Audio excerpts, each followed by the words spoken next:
Hello बच्चों, मैं आपका विराम फिजिक्स की क्लास 10th में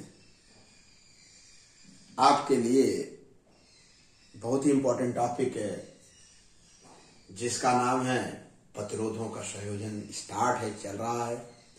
श्रेणी क्रम में संयोजन आप अच्छी तरह से सीख लिए हैं, समझ लिए हैं। अब दूसरा समझाते हैं, समांतर क्रम में प्रतिरोधों का संयोजन, combination of resistance in parallel. सबसे पहले बहुत तेजी से आप यह जो विद्युत परिपथ बनाए हैं बना लीजिए। अच्छी बात है। इस विद्युत परिपथ को ध्यान से देखिए, ध्यान से देखिए। आपका ध्यान किधर है? ब्लैक बोर्ड इधर है। ध्यान से देखिए। तो ध्यान से देखने में ये समझ में आ रहा है, ये प्रतिरोध का पहला सिरा, ये दूसरा सिरा। इसका दूसरे प्रतिरोध का R2 जो है पहला सिरा, दूसरा सिरा, पहला। सभी प्रतिरोधों के समांतर क्रम में सभी प्रतिरोधों को पहले सिरे को एक बिंदु से तथा दूसरे सिरे को दूसरे बिंदु से जोड़ा जाता है। अर्थात समांतर क्रम में केवल दो ही पॉइंट होते हैं। माने समांतर क्रम में जुड़े सभी प्रतिरोधों को जो पहला सिरा है वो एक बिंदु से तथा दूसरे सिरे को एक बिंदु से जोड़ दिया जाता है। और इन बिंदुओं का संबंध, इन सिरों का संबंध हम किससे कर देते हैं? बैठे से। इन जो बिंदु ए और बी हुआ, इससे क्या कहते हैं? बैठे से।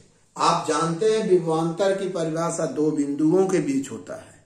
विभवांतर क्या है? दो बिंदुओं के बीच एकांक आवेश को ले जाने में किया गया कार्य। आप जानते हो ना? तो आप समांतर क्रम में देखिए, दो ये पॉइंट हुआ प्रतिरोध, इसके बीच दो पॉइंट, इसके बीच दो पॉइंट। इसका मतलब समांतर क्रम में जुड़े सभी प्रतिरोधों पर विभवांतर समान होगा। क्यों? समांतर क्रम में क्या अलग अलग बिंदु प्राप्त हो रहे हैं? कहीं सर नहीं। अरे भाई, यह प्रतिरोध भी ए से जुड़ा है, बी से जुड़ा है। ये भी प्रतिरोध ए से जुड़ा है, बी से जुड़ा है। इसका मतलब दो ही पॉइंट तो हुए, इसलिए समांतर क्रम में समझ लीजिए, बहुत बड़ी बात है। अभी बच्चे हो, आप छोटे बच्चे हो, 10 क्लास 10 के बच्चे हो, ये बात जैसे ही 11, 12 अपर कक्षा में जाओगे तब मेरी बात आपको बहुत याद आएगी। और याद कर लीजिए कि समांतर क्रम में जो प्रतिरोध जुड़ते हैं प्रत्येक पर विभवांतर का मान समान होता है। क्यों? क्योंकि उसमें दो ही पॉइंट होते हैं। अच्छा, परंतु यहाँ से जब धारा निकलेगी बैटरी से, आई यहाँ 3 भागों में बढ़ जाएगी, I1, I2, I2। धारा 3 भागों में विभाजित हो जाएगी। तो कुल धारा कितनी होगी तब बेटा? I बराबर I1 plus I2 plus I3 होगी। समीकरण 1 बना दो। अब हम प्रत्येक प्रतिरोध में धारा का मान, पहले प्रतिरोध में धारा का मान I1 बराबर ओम के नियम से क्या होता है? ओम का नियम क्या बेटा? V equal to IR। I बराबर क्या होगा? तो V अपान R। इसी फार्मूले से हम कर देते हैं।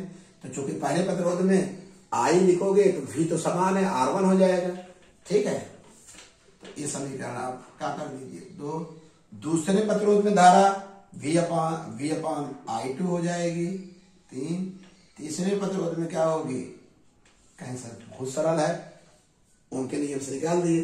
अब समीकरण 1 में 2, 3 और 4 का मान रख देंगे तो ये मान प्राप्त हो जाएगा। I equal to V upon R1 plus V upon R2 plus V upon R3। सब में V कॉमन कर दीजिए।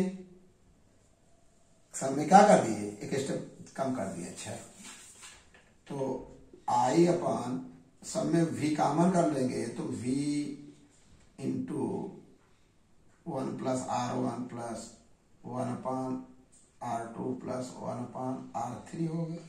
अब V को इधर लाओगे तो भाग हो जाएगा।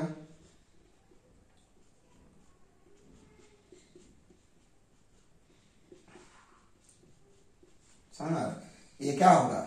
अरे ओम का नियम R बराबर होता बेटा V बटा I।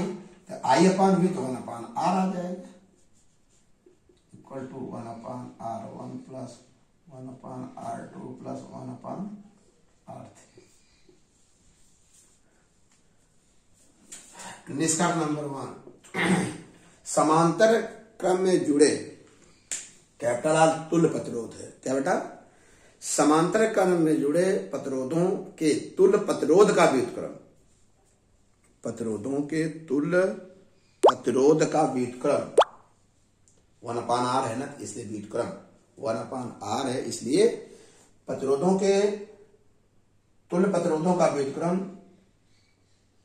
उन अलग अलग प्रतिरोधों के व्युत्क्रम के योग के बराबर, अलग अलग प्रतिरोधों के व्युत्क्रम के 1/r व्युत्क्रम के योग के बराबर होता है। क्लियर हो गया? किस क्रम में? समांतर क्रम में जुड़े प्रतिरोधों के तुल्य प्रतिरोध का व्युत्क्रम, प्रतिरोधों के तुल्य प्रतिरोध के जो व्युत्क्रम होगा उन प्रतिरोधों के व्युत्क्रमों के योग के क्या होता है? बराबर होता है। अच्छी बात है। पहला। दूसरा पॉइंट, समांतर क्रम में जितने प्रतिरोध जुड़ते हैं सब पर विभवांतर का मान समान होता है, एक ही विभवांतर होता है, परंतु धारा का मान भिन्न होता है। समान। तीसरा पॉइंट, जो भी पॉइंट हो। अगला पॉइंट प्यारे बच्चों, इसका प्रयोग हम तब करते हैं, इसका प्रयोग हम क्या तब करते हैं जब वैद्युत पथ में धारा का मान बढ़ाना हो, क्योंकि समांतर क्रम में जितने प्रतिरोध जुड़ते हैं उनका जो संयुक्त प्रभाव होगा, रिजल्ट जो होता है, प्रतिरोध का मान घट जाएगा। और आप जानते हैं प्रतिरोध कम होगी तो अर्थात धारा के मार्ग में बाधा कम उत्पन्न होगी, प्रतिरोध का मान क्या हो जाएगा? बढ़ जाएगा और धारा का मान बढ़ जाएगा। कॉमन सेंस लगाइए। श्रेणी क्रम का प्रयोग करेंगे जब धारा का मान घटाना हो, क्योंकि श्रेणी क्रम में सीधा है, R बराबर क्या है बेटा? R1 plus R2 plus R3 है, R1 plus R3 plus R3। और इसमें क्या है? 1/r बराबर 1/r2 plus 1/r3 plus 1/r3 है। तो आइए एक एग्जाम्पल से समझाते हैं। जैसे आपके पास 2 प्रतिरोध और 3 प्रतिरोध हैं। एक प्रतिरोध है जिसका रजिस्टर है 2 ओम है, इसका क्या है? 3 ओम है। तो पहले अगर श्रेणी क्रम में जुड़े होते तो क्या करते? तो सीधा R लिखते हैं। RS बराबर क्या होगा? सूत्र है R1 प्लस R2 पता है, तो 2 प्लस 3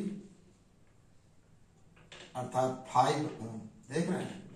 श्रेणी क्रम में 2 ओम 3 दोनों से बड़ा हो गया 5 ओम, प्रतिरोध का मान बढ़ गया घट गया? कहीं हाँ सर, दोनों के अलग अलग प्रतिरोधों से भी मान बढ़ गया। जब प्रतिरोध का मान बढ़ गया धारा का मान कम हो जाएगा। तो श्रेणी क्रम में कहां प्रयोग है? धारा का मान घटाना होता है। अगर यही समांतर क्रम में जुड़े होते तो क्या हो जाता? प्यारे बच्चों देखो, तो 1/r लिखते हैं, चाहे तो पहले RP लिख दीजिए, चाहे जो भी है। R लिखते तो 1/2 होता प्लस 1/3, इनका एलसीएम पता है 6, तो यहां हो जाएगा 3 प्लस 2 1/r। तो कितना पता है बेटा ना? आप तो भिन्न लगाना जानते हो तो क्लियर कट है।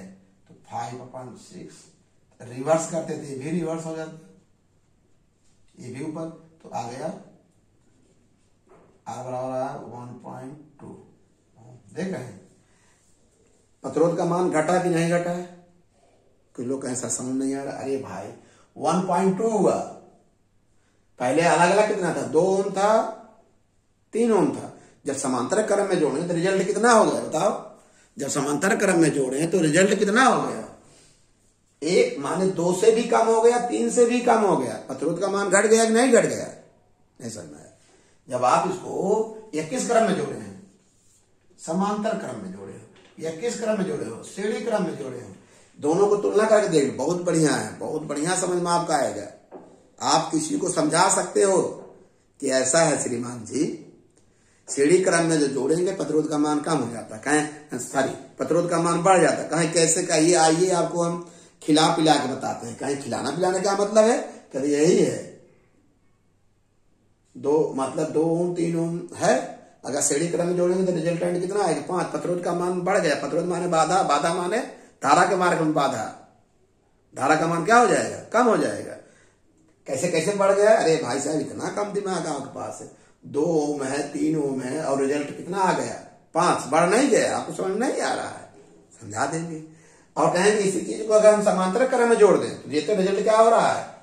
इसको पूरा गणित आ रही है। अगर ये गणित नहीं आ रहा है तो जाइए क्लास कक्षा 5 वालों से कोचिंग कर लीजिएगा, आपको भिन्न नहीं आ रहा है।